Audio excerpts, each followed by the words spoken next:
Hello everybody, Learn2 Grammars here.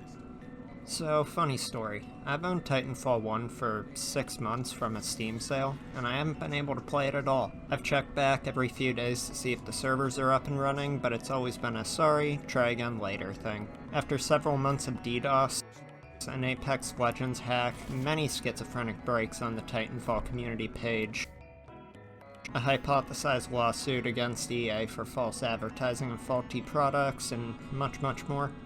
1 is fixed, but now 2 is down.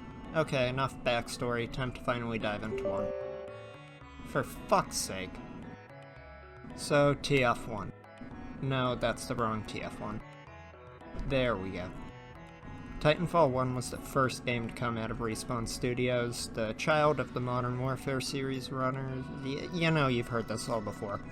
Why did I not play this game at launch? Well, for starters, barriers to entry.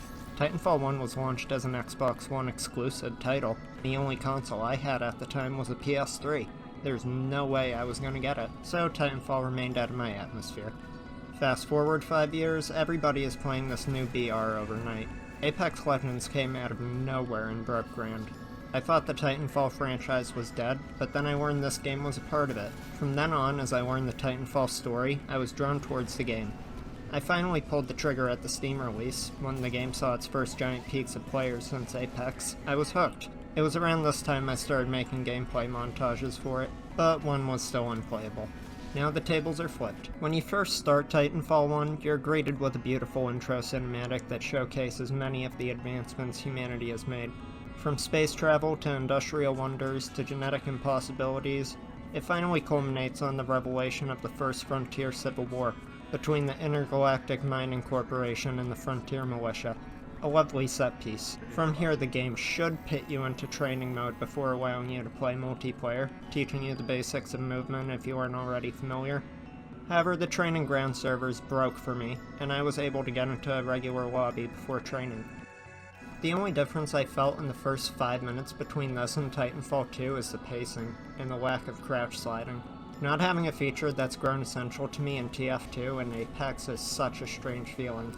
It's always in the back of my head. After I got my ass handed to me on a silver platter, the training grounds began and allowed me to get a feel of how this bigger, bulkier Titans operate. I gotta say, I prefer how much more gratifying they feel in this than in Titanfall 2, but never take my Ronin from me. And it's really odd to see how much of these weapons have changed over 7 years of active development. Let's take a look at the R101, 201, and 301 side by side.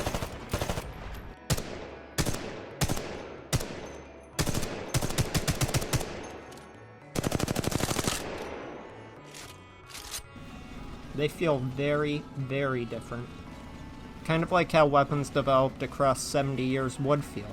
The Kraber, the Longbow, the P2011, RE45, Hemlock, even the Spitfire feel like relics compared to their modern counterparts. Next thing I noticed was just how foreign the maps felt. I've always heard that a lot of the Titanfall 1 maps were left out of 2, but I never realized the quality of them. They're absolutely beautiful. I mean, look at this beach, or this research center at a city base. Or the Mayan-inspired ancient civilizations. How have we not seen these pop up again in future installments? There's so much potential just waiting here. I want to see what Respawn could go back on with these concepts in the future. And they flow very well to Titanfall vets. I just wish I could understand combining the designs with 1's engine better.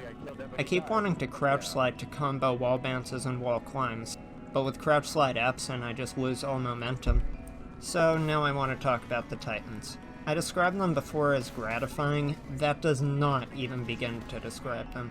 You have Atlas, Ogre, and Strider models, along with their customizable variants and cores. They are bulkier, less agile, and in some cases more powerful than their offspring. It's hard to describe it, but they feel like each step has more weight to them. Maybe it has to do with the smoke and mirror camera effects, but it feels like each dash, each punch, every last bit of movement has more definition. Oh, and I guess now is a good time to show off first-person animations missing from 2.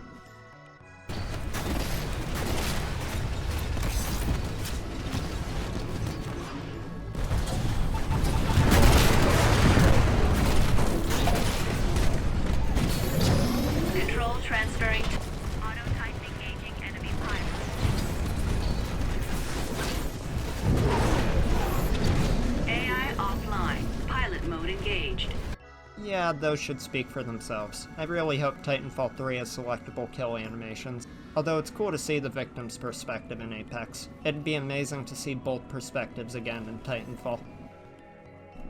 So, how much do I like it? It's really good. I think I'd rather stick to Titanfall 2 though. Slow movement, bulkier Titans, lack of weaponry kits and features, no single player campaign, and much, much more do not make up for the improved maps and missing Titan features. And with the servers being on again, off again, you're wasting your cash. Seriously, go buy 2 for the campaign and multiplayer while it works. Play Apex for reliable matchmaking. I could only recommend this if it's $5, and even then you should save your $5. So, thank you all so much for watching. I make much more Titanfall and Apex content, along with some other games. If you like what you saw, maybe give it a like, comment, maybe even subscribe. And I hope to talk to you all again real soon. Take care.